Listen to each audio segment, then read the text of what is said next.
Now, Sports Talk with Broads. Here's Hunter Brody.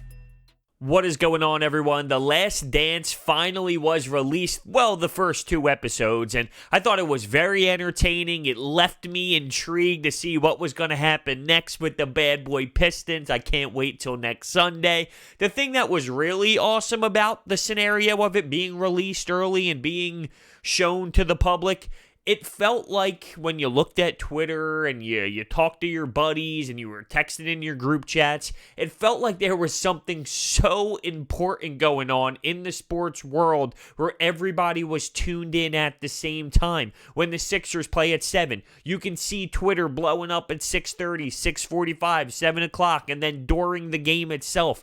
Well, when this was going down, when this was being aired on Sunday night, all sports fans from around the world was plugged into this content because it was actually something new. It was something that nobody knew what was going to happen. It felt important in the sports world. And listen, the NFL draft is coming up. That's going to be significant, no doubt about it. But it's been, 5 weeks, 6 weeks since the last game or so in basketball and sports.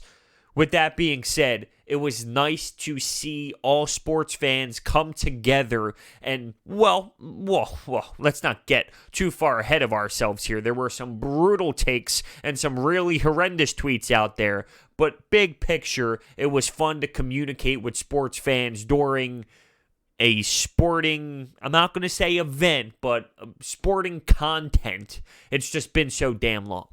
Now, the one thing that I absolutely loved, and when I say that, I'm saying that sarcastically, all the old school guys who grew up watching Michael Jordan in the 90s, and they're so religious about Michael Jordan being the greatest of all time, they got their Twitter fingers out and went with this take. Well, if this doesn't show that MJ was the best, MJ has his handprints all over this. Everything that is put out during this documentary is going to be great about Michael Jordan. He's the one that's controlling what is actually being put out to everybody. Of course, it's going to make Michael Jordan look great. And just to be clear, if LeBron was to have a documentary about him, it's all going to look great. If Dwayne Wade had a documentary made about him, it's all going to make him look great. Same with Kevin Garnett and same with anybody. Name any basketball player who's creating a documentary. It's going to, at the end of it, it's going to make him look like a good person and a good player because nobody wants to see the nonsense and the garbage. It's going to make them look great to the public eye. And Michael Jordan is, all right? He is great. And because of the era and because of him being the first, nobody's going to ever say that anybody else is the greatest of all time because there's that emotional tie, there's that connection that he was the first, and all basketball fans during that time will never allow anybody else to take the throne. And listen, I get that going into the conversation. I don't even necessarily know if LeBron James will ever be classified as the greatest of all time. He gets disrespected, in my opinion, just because how people praise MJ to the insane degree that he deserves. But there's criticism involved as well to Michael Jordan that all those stands never want to bring up. And for some reason, it doesn't count towards Michael Jordan, but to LeBron James, it does. I appreciate both. I'm not knocking MJ. I appreciate everything that he did. He is the top of elite athletes. Tiger Woods himself. Who else was named throughout that documentary? I think they put Muhammad Ali in there, Babe Ruth. So, those type of names. Michael Jordan is in that conversation. LeBron James, though, he's just as dominant in his era of basketball.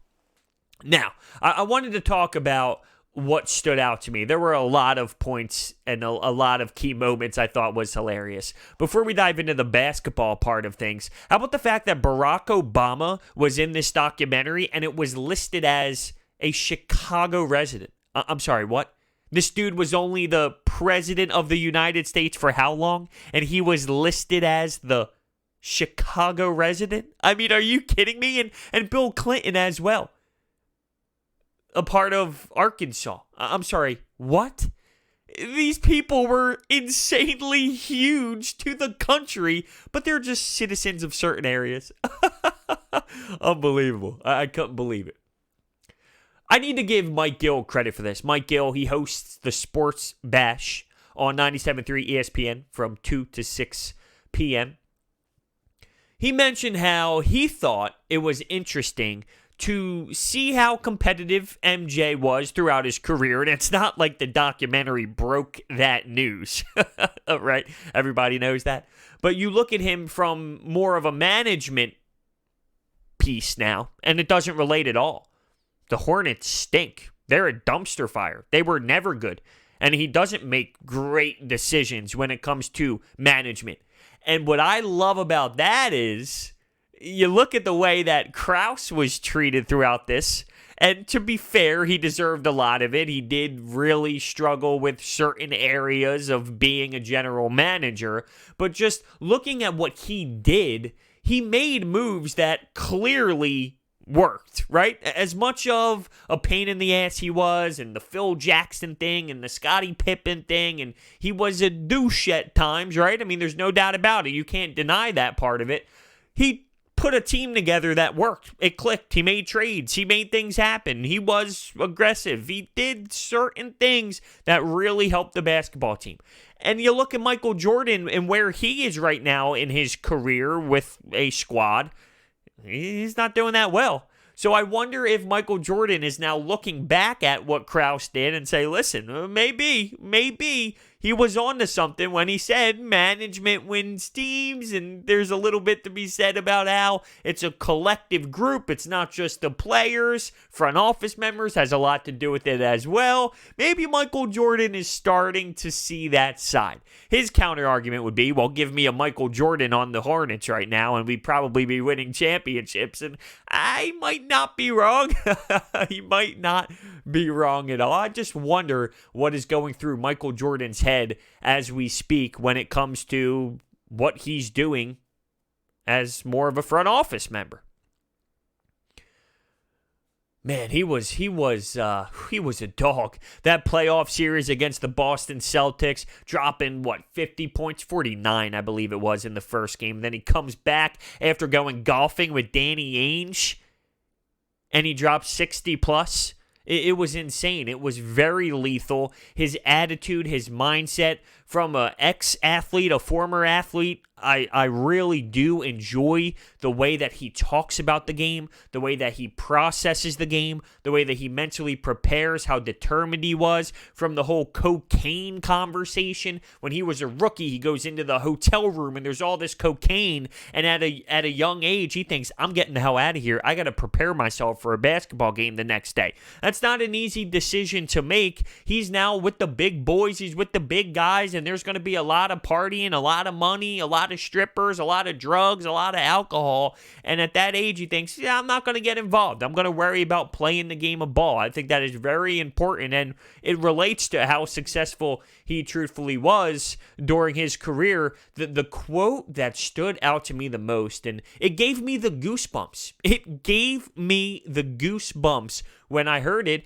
It was the one about when he got injured, and talk about a mess. He's on a minute restriction, right? And they were trying to fight for the playoffs. They were trying to fight for the playoffs. There's a couple seconds left in the game, but his 14-minute restriction is up, so he has to sit on his ass on the bench, and if the coach tried to play him, he will get fired, and they end up winning anyway. Absolutely hilarious, the fact that they still won the game anyway. That's a screw you to the front office members that were trying to get draft picks. And clearly, all Sixers fans during that time of the episode thought about the process and thought about how the Sixers lost on purpose. And while I understand Michael Jordan's view on it, why would you not try and win? Why would you be out there trying to lose on purpose? There is value in losing on purpose, and you can see that with the Sixers. It worked with the Sixers. They got Embiid. They got Ben Simmons. After a couple seasons, it took 3 years. Any franchise in the NBA would give up 3 years of winning basketball to land a Ben Simmons and Joel Embiid. It's just facts. It's straight up just facts. But getting back to the quote, and it was about when he was injured and the 10% thing. There's a 10% chance that he could get re-injured if he went back out there and competed. And with that 10% chance, the re-injured would be the career being over. It would be a career-ending situation. So all the doctors, all the team members, dude, you can seriously be hurt. 10%, a 10% chance, but you could seriously be hurt. And he thinks, whoa, 90%. 90% I don't get hurt. So then the pill scenario came up. A doctor gives you 10 pills.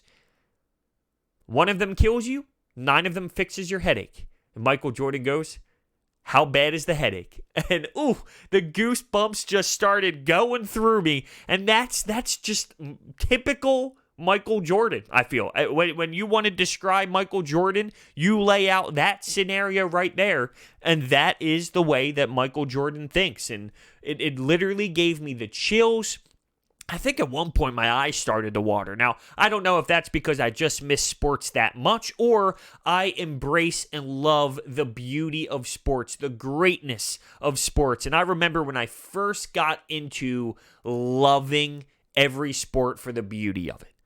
All games are different and unique in its own way. Hockey's different from baseball. Baseball is different from football. Football is different than tennis. I absolutely love tennis, but tennis is different than golf. But all of these sports, they're so amazing. And one of my buddies that really got me going into this, it stays with me to today, and it was something that I thought about all the time through this point. What makes sports so special is the beauty of it. The beauty of sports. That's the line. It's so beautiful.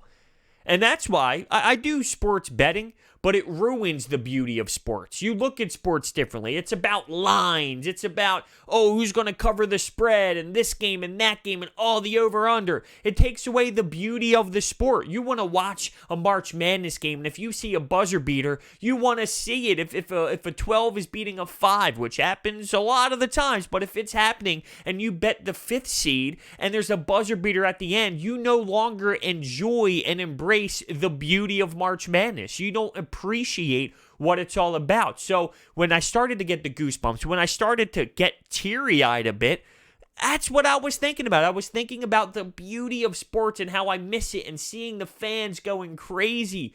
I really do miss it. And speaking of the fans, and not just the fans, everyone throughout this doc, the 90s fashion. I miss it. I really do miss the 90s fashion. Now, some of it could go away. Some of it can go away. The long suits, that is hilarious to me. The big suits. Now you have the slim fit. It's a different style. It's tighter to the body. I feel like that looks a lot better. Back then, you had the big-ass suits where the cuffs were so long and it was just super baggy. But when it comes to the starter jackets and the warm-ups and off the court apparel, you got MJ rocking the backwards hats, and he's, were they in Paris at the time? Just the swag of the 90s was really interesting, and I would love to go back to that style without a doubt. Oh, man.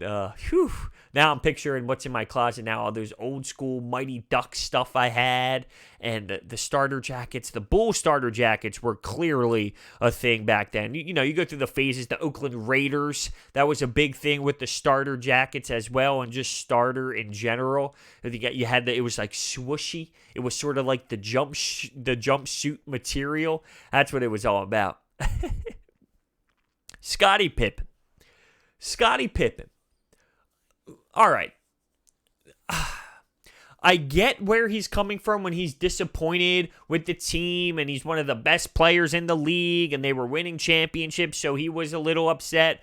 He had a tough background growing up, right? He talked about his brother being in a wheelchair. He talked about his dad in a wheelchair. And he had to deal with a lot of stuff, and I feel for that. That definitely seemed like it was a really tough emotional time for him. And then he gets an opportunity to sign a contract.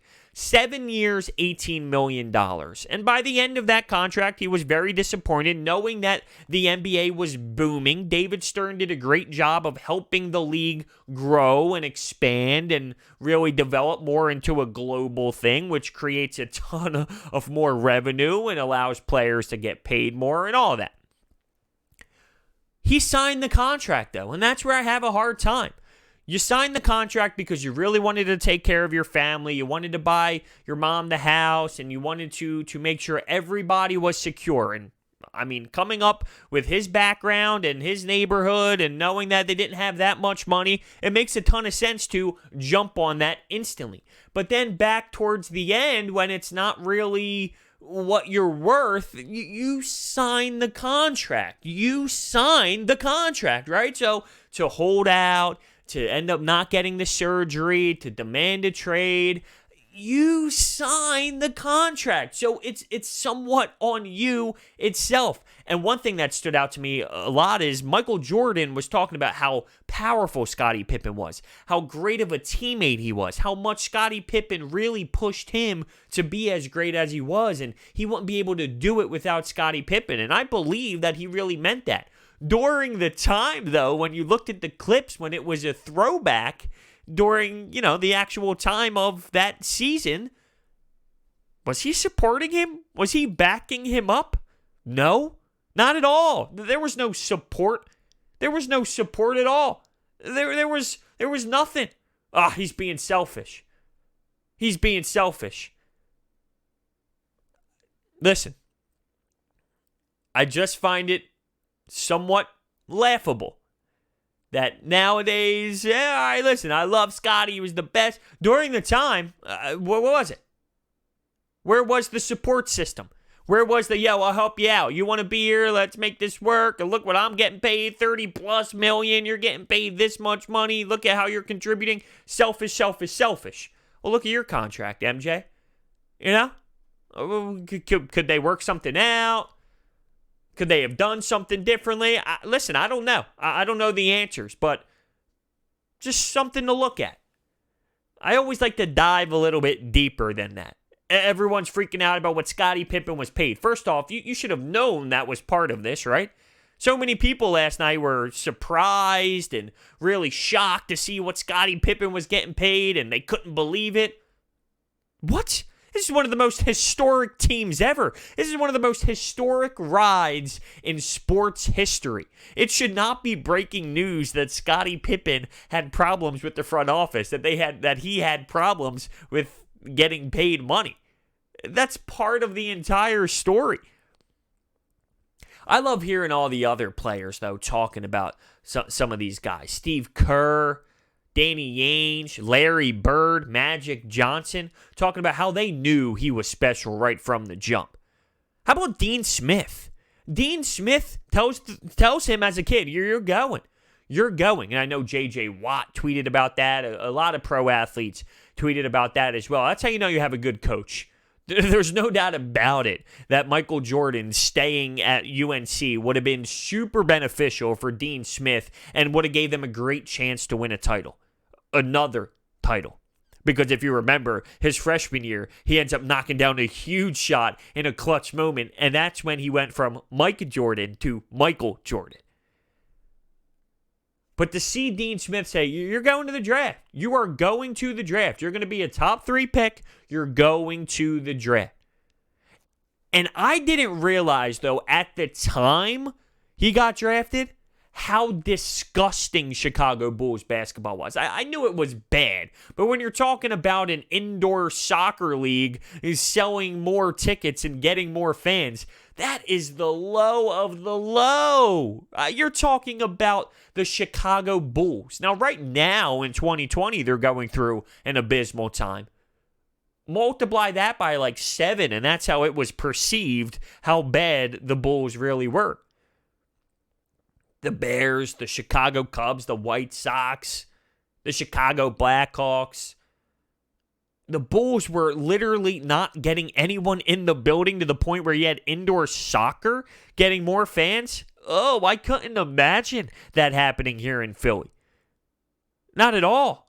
Even when the Sixers were going through the process, even when the Sixers were bad, you're not getting the Philadelphia Wings. What was that, indoor lacrosse? You're not getting that, or the Kicks. That was indoor soccer, right? They were never selling more, right? I mean, come on, that's impossible. You would think that would be impossible, right? You would think. Maybe I'm wrong. Who knows? Maybe I'm wrong. Maybe somehow those teams could generate more tickets and sell more seats. Who the hell knows? I can't wait to see the bad boy Pistons side of things. That's upcoming for next week. The bad boy Pistons purposely being dogs. Now, I watched the 30 for 30 on the bad boy Pistons, and that team was ruthless. Ruthless. 90s basketball was fun. Clearly, it was fun. It was physical, and that's what fans really enjoy. They enjoyed the physical part of it. But look at some of these dudes out there. They're not athletic. They're not elite basketball players. They were just big bodies. That's why I love today's game, and I relate that to any sport. All the old school hockey guys that just want fighting and just want the goons. I'd rather take skilled four lines with less fighting, still fighting in the game, but less fighting.